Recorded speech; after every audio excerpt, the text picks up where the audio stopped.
Roger Lamb, everyone! Roger!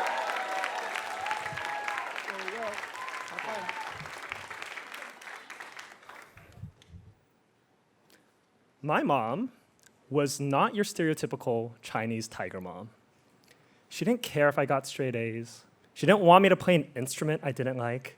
And she refused to go broke, paying for me to attend some Ivy League school just for the clout. But she did have one non-negotiable. Every day, my brothers and I would have to learn Chinese for 15 minutes. But she knew we'd be resistant to that, so she turned it into a game. You see, in my household, we didn't just get an allowance. You had to earn your allowance with points. Finish your chores, you get a point. Finish your homework, you get a point. Learn Chinese for 15 minutes, you get a point. If you punch your brother and talk back to your parents, you lose a point. And at the end of the month, you would cash out your points for 25 cents a pop. So in a good month, you might make out like a bandit with $10. My brothers and I, we did the math. We realized that there was a really high return on investment for just 15 minutes of Chinese. So we pored over those Chinese textbooks our grandparents mailed us all the way from China. And whenever I was in timeout for punching one of my brothers, I read the Chinese poems that my mom wrote on construction paper and pasted to the walls. And I would instantly earn back the point I had just lost. And the more and more points I racked up, I actually began to appreciate Chinese. There's just something whimsical about how making the exact same sound with a slightly different tone might change the meaning of the word altogether. And there's something beautiful about how Chinese is written with these graceful strokes that tell a story. But despite my best efforts, there were still huge gaps in my Chinese language knowledge. Whenever I was on the phone with my grandparents, I couldn't understand their regional Chinese accents. So I would have one ear to the phone and my mom whispering into my other ear, translating in real time, telling me how to respond word for word. And whenever we visited China, my little younger cousins, who were still potty training, were dropping all these advanced Chinese phrases and terminology that I hadn't learned yet and sounded to me like SAT vocabulary. So I had to come to terms with the fact that no matter how many points I earned, I wasn't going to be able to go toe-to-toe and have an actual conversation with an actual Chinese person. On the other hand, my relationship with Chinese food was nothing but love. My mom performed miracles in the kitchen every night, and I was her shadow. I was right behind her, watching her every move, and she taught me everything she knew. But I was hungry for more. I begged my mom to send me to cooking classes. And she was able to find a Buddhist temple nearby that taught free vegetarian cooking classes. And so, after praying to Jesus on Sundays, we went down to the Buddhist temple. And I was only 12 years old at the time, and everyone there was at least twice my age. And there was this white guy named Brad who asked the Buddhist nun, our teacher, if she could conduct the portion of the class in English for him.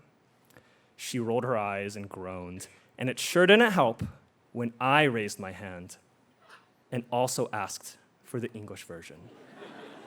Just me and Brad. Look, I was here to learn how to cook, not to learn Chinese, okay? That happens at home. It doesn't get me paid out here. And so she agreed, and she started the class. Class, I want you to stir fry the fried gluten with oyster sauce and dark soy sauce and sprinkle it with some cilantro. Something weird happened. I had no idea what she was saying, which was weird because it was perfectly fine English. Excuse me, what is fried gluten? She showed me the can, which I recognized. Oh, 面筋. Yeah, I love that stuff. I thought you didn't speak Chinese. Oh, I don't really speak Chinese. I just know a couple words here and there. Anyways, what is oyster sauce? She showed me the bottle, which again, I recognized. Ah, 蚝油. My mom uses that in like every dish. This time my teacher smiled. 傻孩子, silly child. Dark soy sauce is 老抽. Cilantro is 香菜. And I lit up.